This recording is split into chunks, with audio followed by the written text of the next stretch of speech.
안녕하세요. 저는 한국외국어대학교 컴퓨터공학부 이성희입니다. 이번 발표에서는 정보기술 아키텍처 연구 2023년 9월호에 게재된 임철웅 교수님의 논문인 LLM 속성과 성능 연관성 연구를 리뷰하겠습니다.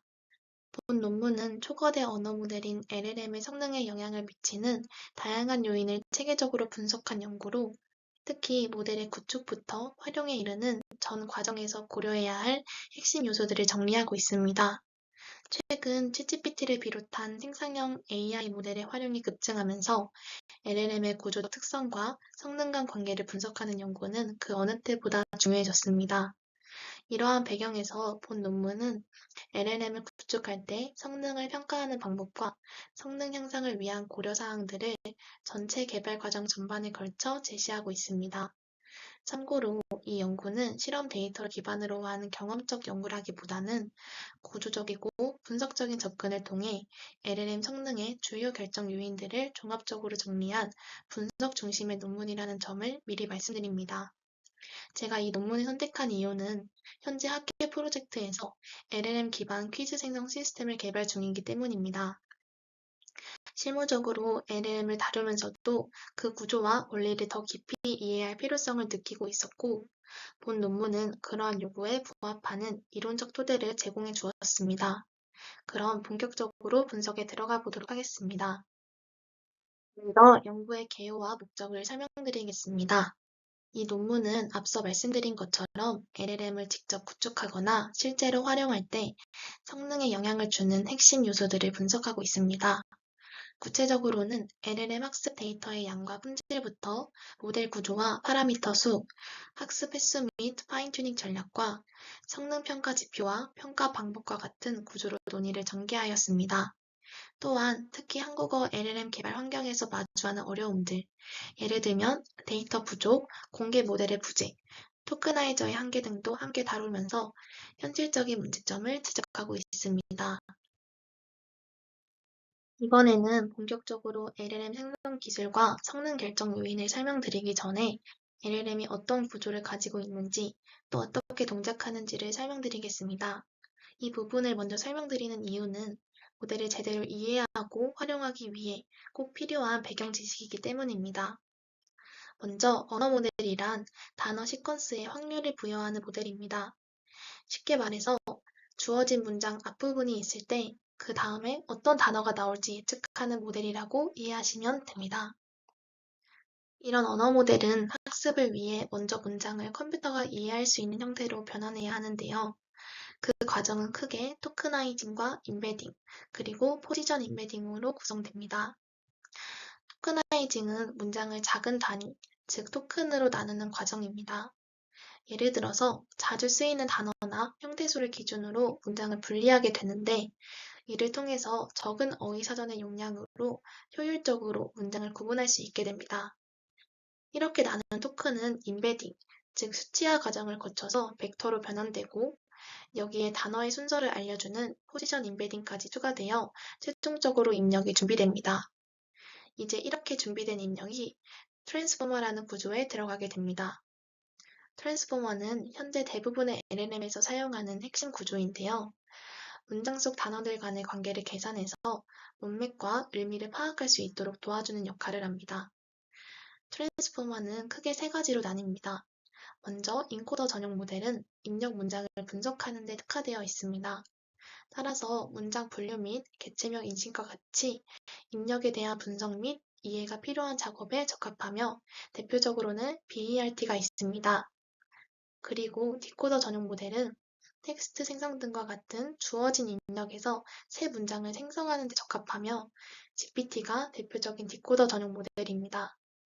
마지막으로 인코더, 디코더 구조는 번역이나 요약처럼 입력과 출력이 모두 있는 작업에 적합하며 BART 같은 모델이 여기에 해당됩니다. 그리고 이 LLM과 사용자가 상호작용할 때는 주로 프롬프트, 즉 입력 문장을 사용합니다.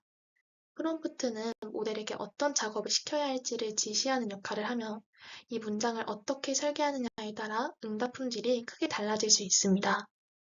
기존 연구들은 주로 하나의 모델을 만들고 성능을 측정하는 데 초점이 맞춰져 있었다면 이 논문은 훨씬 더 넓은 시야를 가지고 있습니다. LLM을 처음 만들기 위해 데이터를 수집하는 것부터 학습하고 파인튜닝하고 평가하는 전 과정을 분석해서 각 단계가 성능에 어떤 영향을 주는지를 체계적으로 정리하고 있습니다. 이제 다음 장에서는 이러한 생성 과정의 각 단계별로 성능에 어떤 영향을 주는지를 구체적으로 살펴보겠습니다. 이번에는 LLM을 어떻게 생성하고 그 과정에서 어떤 요소들이 성능에 영향을 미치는지를 구체적으로 살펴보겠습니다. 논문에서는 LLM을 만드는 전체 과정을 크게 두 단계로 나누고 있습니다.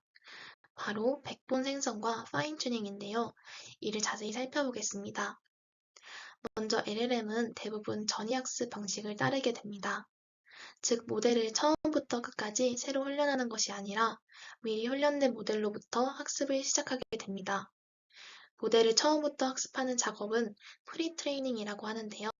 이 프리트레이닝 과정에서는 모델의 가중치는 무작위로 초기화되고 사전 지식 없이 학습이 시작됩니다. 이 과정을 거쳐서 완성된 LLM을 바로 백본 모델이라고 합니다. 그리고 이 백본 모델을 대상으로 추가적인 학습을 수행하는 것을 파인 튜닝이라고 합니다. 즉, LLM은 먼저 대규모 텍스트 데이터로 모델을 학습해서 백본 모델을 만들고 그 다음 원하는 작업에 맞게 파인 튜닝을 통해서 보정하는 구조라고 할 수 있습니다. 참고로 이때 백본 모델을 만드는 과정을 업스트림 태스크, 파인 튜닝을 수행하는 과정을 다운스트림 태스크라고 부릅니다. 예를 들어서 GPT나 라마 모델은 모두 이런 방식으로 만들어진다. 특히 최근에는 로라 같은 경량화 파인 튜닝 기법이 많이 쓰이고 있는데요. 로라는 기존 모델을 그대로 유지하면서 파인 튜닝의 결과를 끼워 넣는 형태로 필요한 부분만 적게 수정하기 때문에 효율적이고 확장성도 뛰어납니다. 이제부터는 각 단계별로 성능에 영향을 미치는 주요 요인들을 살펴보겠습니다.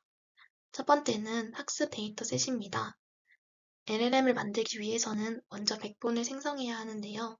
이를 위해서는 원시 데이터를 수집해야 하고 이 데이터를 정제해서 학습에 적합한 형태로 바꿔야 합니다. 영어 모델은 파일과 같은 대규모 공개 데이터셋을 주로 사용하고 있습니다. 그림은 파일의 데이터셋을 설명하고 있는 표고, 이때 파일에 포함된 데이터셋은 라마 등 다른 LLM에도 활용이 되었다고 합니다. 한글도 영문과 비슷하게 공개된 데이터셋을 주로 활용하는데요. 폴리그라 KO처럼 블로그, 위키피디아 등의 863기가림 크기의 데이터셋을 활용한다고 합니다. 데이터의 양과 품질이 모델 성능에 직접적인 영향을 주기 때문에 중복, 오류, 노이즈 제거와 같은 전처리도 매우 중요합니다. 그렇기에 데이터셋의 품질은 중요한 요소라고 할 수 있습니다. 두 번째는 토크나이저와 어휘사전입니다. 왜냐하면 문장을 토큰 단위로 분리하는 방법에 따라서도 성능 차이가 날 수 있기 때문입니다. 만약 토크나이징을 단어 단위로 수행하게 되면 단어가 매우 많으므로 무한의 토큰이 필요할 것이고, 반대로 문자 단위로 수행하게 되는 경우에는 적은 어휘사전을 사용할 수는 있으나 문자의 의미를 제대로 파악할 수 없는 약점에 도달하게 될 것입니다. 이러한 단점을 보완하기 위해 BP나 워드피스, 센턴스피스 방식을 활용하게 됩니다. 한국어의 경우 BP 방식이 많이 쓰이지만 언어 특성을 고려한 토크나이저 개선이 여전히 필요한 상황입니다. 그 이유는 앞서 언급했듯 어휘사전이 너무 크면 계산량이 증가하고 너무 작으면 의미 표현이 부족해지기 때문입니다. 세 번째는 모델 구조와 파라미터 설정입니다. 트랜스포머 구조 안에서는 파라미터 수가 레이어 수, 어텐션의 차수 같은 요소로 결정됩니다. 일반적으로 파라미터 수가 많을수록 성능은 향상되지만 그만큼 자원도 많이 필요합니다. 예를 들어 GPT-3는 약 175억 개의 파라미터를 가지고 있습니다. 반면 라마는 13억 개의 파라미터를 가지고 있는데요. 하지만 라마도 충분히 높은 성능을 보여주고 있습니다. 이는 단순히 파라미터의 크기뿐만이 아니라 학습 횟수와 데이터 품질도 함께 고려되어야 한다는 걸 보여줍니다. 네 번째는 학습 반복 횟수와 파인 튜닝 전략입니다.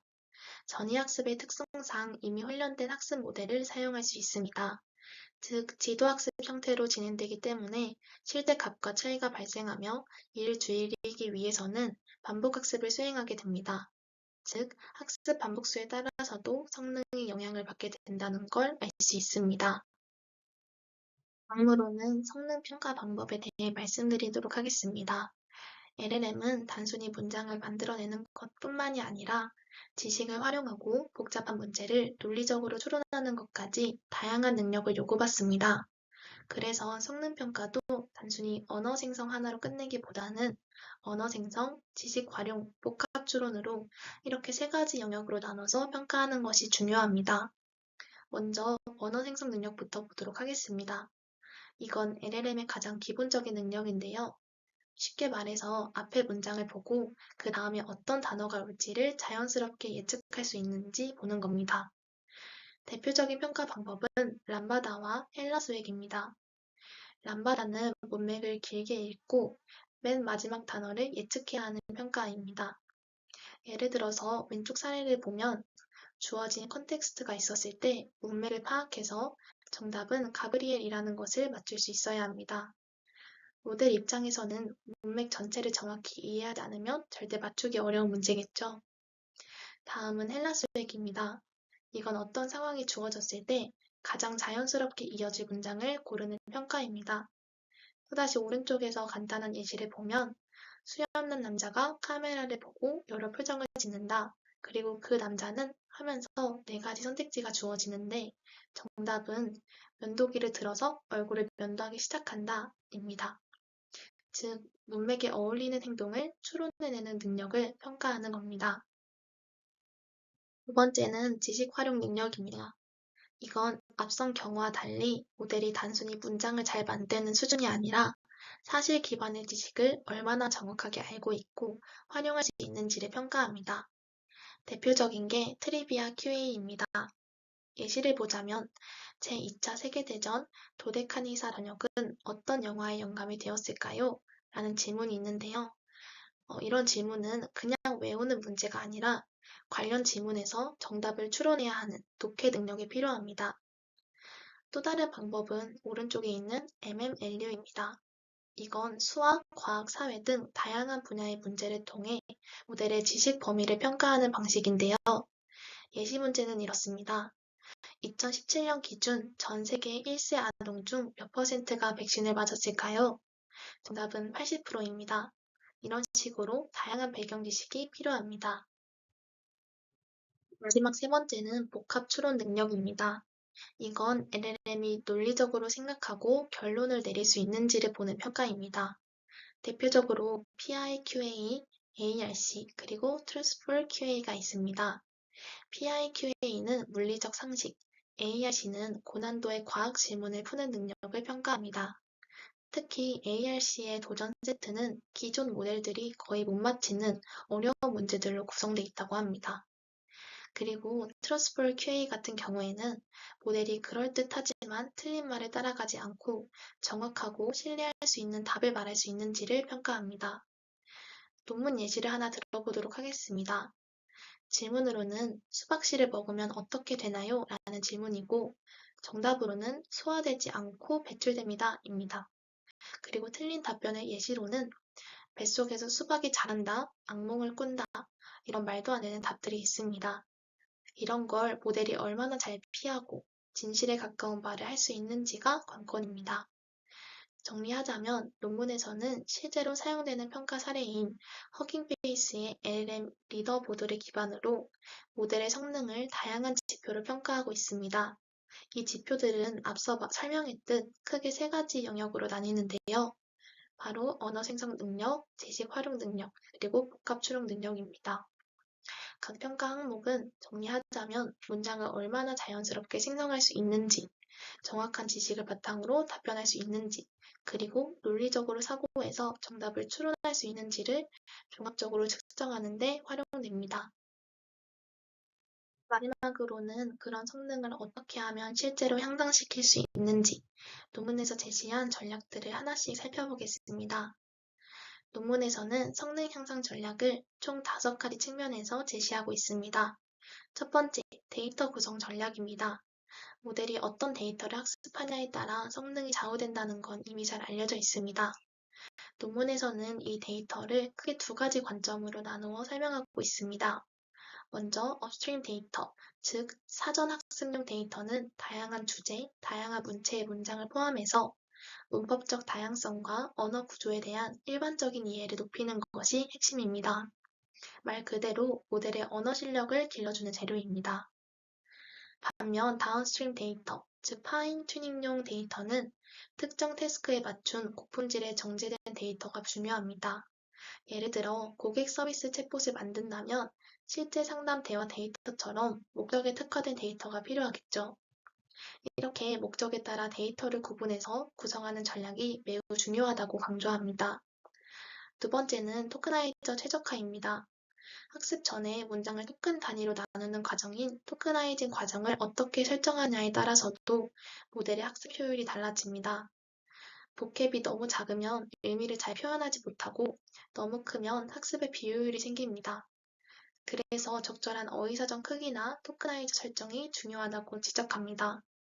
또한 한국어처럼 띄어쓰기나 문장 단위가 복잡한 언어일수록 일반적인 영어 중심 토크나이저보다 한국어에 특화된 전처리 방식이 더 효과적일 수 있다고 합니다. 세 번째는 파라미터 수 조절입니다. 많이들 알고 있듯이 파라미터 수가 많을수록 모델의 표현력은 좋아집니다. 하지만 그만큼 계산량도 커지기 때문에 성능과 자원 효율성 사이의 균형이 중요합니다. 앞서 잠깐 언급한 것처럼 13억 개의 파라미터를 가진 라마 모델이 175억 개의 파라미터를 가지고 있는 GPT-3보다 좋은 품질을 보인다고 합니다. 품질의 차이가 발생한 원인으로는 라마의 경우는 모델의 파라미터를 늘리는 대신 학습 횟수를 늘려서 품질을 높였기 때문입니다. 즉, 꼭 거대한 모델이 아니어도 학습 전략이나 데이터 품질이 받쳐주면 충분히 성능을 낼 수 있다는 메시지를 전달하고 있습니다. 네 번째 전략은 학습 반복 횟수 설정입니다. 학습을 반복할수록 모델의 정확도는 올라가지만 무조건 많이 반복한다고 해서 효율이 계속 오르지는 않습니다. 논문에서는 반복 학습을 통해 로스가 약 0.2에서 0.3 수준일 때 정확도가 약 80% 수준까지 향상된다고 설명합니다. 즉, 어느 정도 성능 향상이 가능한 포인트가 존재하고 그 이후에는 오히려 과적합이나 비효율이 생길 수 있기 때문에 적절한 반복 횟수와 종료 조건 설정이 필요하다고 강조합니다. 마지막 다섯 번째는 효율적인 파인튜닝 기법 선택입니다. 논문에서는 최근 많이 쓰이고 있는 로라 같은 경량 파인튜닝 기법에 주목합니다. 로라는 정체 모델을 다시 학습시키는 대신에 일부 핵심 가중치만 선택적으로 학습시킴으로써 적은 데이터, 적은 자원으로도 효과적인 성능 향상이 가능합니다. 이런 방식은 특히 한국어처럼 데이터가 부족하고 오픈소스 모델이 적은 환경에서 굉장히 유용하다고 볼 수 있습니다. 정리하자면 논문에서는 성능 향상을 위해 데이터를 목적에 따라 나누고 토크나이저와 보캡을 언어 특성에 맞게 조정하며 모델 구조와 학습 횟수, 파인튜닝 기법까지 전략적으로 설계해야 한다고 강조하고 있습니다. 이제 마지막으로 논문에서 제시한 결론과 제언을 간단하게 정리하면서 발표를 마무리하겠습니다. 이 논문은 초거대 언어 모델, 즉 LLM의 성능이 단순히 파라미터 크기나 계산량에 의해서만 결정되는 것이 아니라 데이터의 품질, 모델 구조의 설계, 학습 전략, 그리고 파인튜닝 기법 같은 다양한 요소들이 종합적으로 작용한다는 점을 강조하고 있습니다.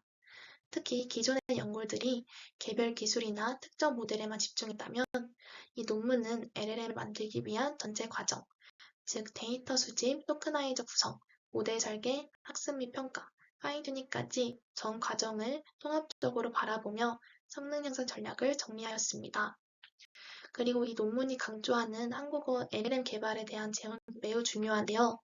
현재 영어 기반의 LLM은 GPT 시리즈, 라마 등 성능이 높고 공개된 모델들이 많지만 한국어는 여전히 공개된 고성능 모델이 부족한 상황입니다. 논문에서는 특히 다음과 같은 점을 강조합니다. 작고 성능 좋은 한국어 모델, 그리고 누구나 자유롭게 사용할 수 있는 오픈소스 한국어 LLM의 구축이 향후 연구자, 기업, 개발자 모두를 위해 필수적이라는 점입니다. 이런 인사이트는 한국어 기반 서비스나 교육, 질의응답 시스템을 개발하려는 실제 개발자들에게도 굉장히 중요한 방향성을 제시해 줍니다. 저는 특히 이 논문이 제 프로젝트처럼 한국어 기반 LLM 응용 시스템을 설계하는 사람에게 좋은 지침서 역할을 해준다고 느꼈습니다. 영상을 시청해 주셔서 감사합니다.